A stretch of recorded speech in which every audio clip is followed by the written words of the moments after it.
Este es el único milagro, aparte de la resurrección, que aparece en los 4 evangelios. Cuando nos preguntamos cuál será la razón, todas las conclusiones que saquemos no son más que conjeturas. Quédate con nosotros, que ya arrancamos con este interesante comentario.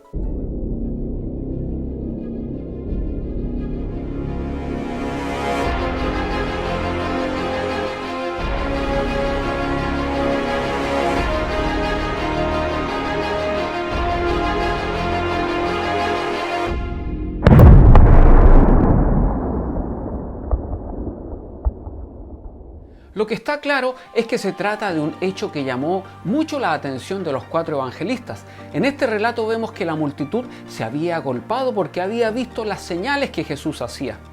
La Nueva Versión Internacional traduce señales milagrosas que reflejan que Jesús hacía milagros, pero no es fiel al hecho de que estas palabras también se usaban para referirse a señales que no eran de carácter milagroso. Juan también recoge la perplejidad de Felipe ante la situación y sus operaciones aritméticas que demostraban que era imposible solucionar aquello usando tan solo los recursos de los discípulos. Este evangelio es el que nos dice que la Pascua estaba cerca, que los panes eran panes de cebada. Nos dice para qué debían recogerse los pedazos que sobraban, cuál fue el efecto en las personas y cómo se retiró Jesús tanto de sus discípulos como de la multitud. Está claro que Juan incluye mucha información que no está basada en los evangelios sinópticos, es decir, en los otros 3 evangelios. Y típico de Juan, describe estos sucesos como una señal.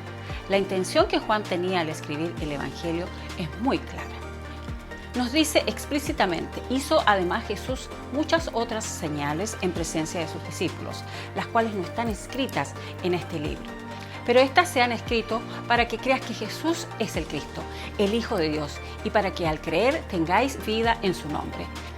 Esta aclaración de principios dirige nuestra atención hacia las señales que Jesús hizo, al hecho de que Juan hace una selección de todas ellas y al propósito teológico y evangelístico que dirige todo su libro.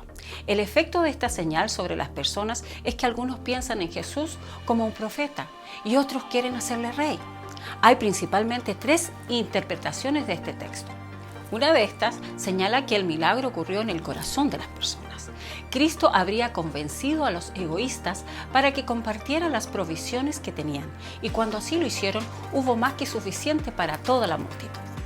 Lindash dice que esto está muy lejos de ser una interpretación seria. Una segunda opinión es que deberíamos entender la alimentación como una ceremonia sacramental, más o menos como la Santa Cena, en la que cada uno de los presentes recibió un trozo pequeño de pan o de pescado.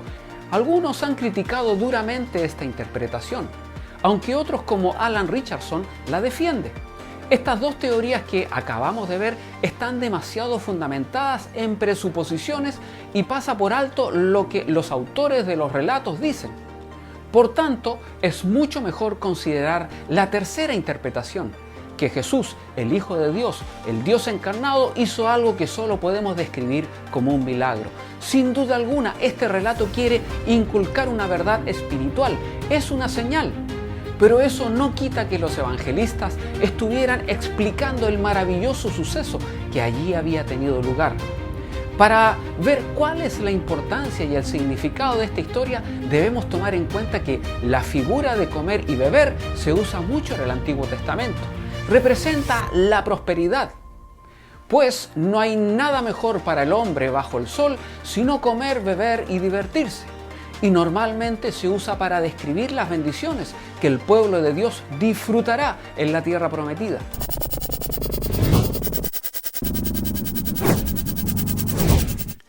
A su vez, no poder comer es una señal de desastre. La metáfora del comer se usa también para las bendiciones espirituales. Hay algunos pasajes interesantes los que dice que el pueblo comía la palabra de Dios. Pero quizás estas cosas no tienen mucho que ver con nuestro propósito. Comer también se asocia a veces con la visión de Dios, quizás porque era una característica del sistema sacrificial. Cuando Moisés y sus compañeros vieron a Dios, bebieron y comieron. Puede que también haya una relación con las experiencias de Israel en el desierto, cuando Dios hizo llover sobre ellos maná para comer y les dio comida del cielo. Y siguiendo la misma línea, el profeta anuncia ante el pueblo la promesa de Dios: si queréis y obedecéis, comeréis lo mejor de la tierra. Por otro lado, la desobediencia a Dios lleva a que, aunque coman, quedarán insatisfechos. Así la invitación misericordiosa continúa: venid, comprad y comed. ¿Por qué gastáis dinero en lo que no es pan y vuestro salario en lo que no sacia? Escuchad atentamente y comed lo que es bueno. Por la misma razón, el salmista tiene su esperanza puesta en el día en que los pobres comerán y se saciarán.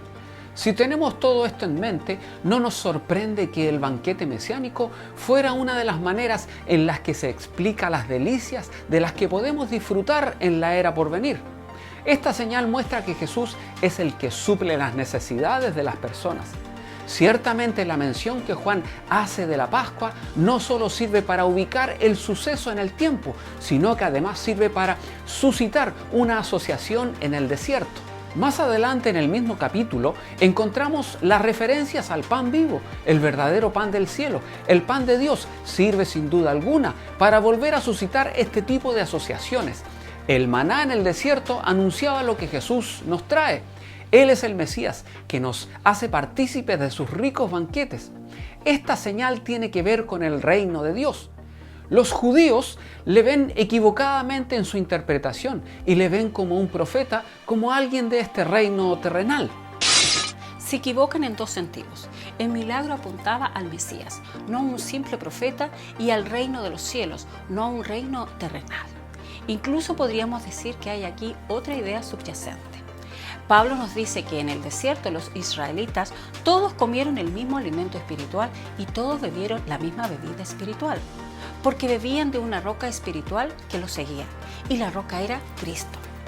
Puede ser que Juan quisiera expresar la misma idea. Cristo siempre ha sido el que de forma perfecta ha provisto para las necesidades de su pueblo. Él fue el pan de Dios de los israelitas cuando vagaron por el desierto y es nuestro pan de Dios hoy. Hay una o dos coincidencias entre el lenguaje que Juan usa en este relato y el lenguaje que se usa en la historia de Eliseo y la alimentación de los 100 hombres. Pero teniendo también en cuenta los sinópticos, nos resistiremos a aceptar a cualquier teoría que diga que este suceso está basado en el Antiguo Testamento. Sin embargo, aunque no debemos ver esto necesariamente en el Evangelio de Juan como un documento basado en los sinópticos, estos demuestran que la alimentación milagrosa era un suceso conocido en los círculos cristianos.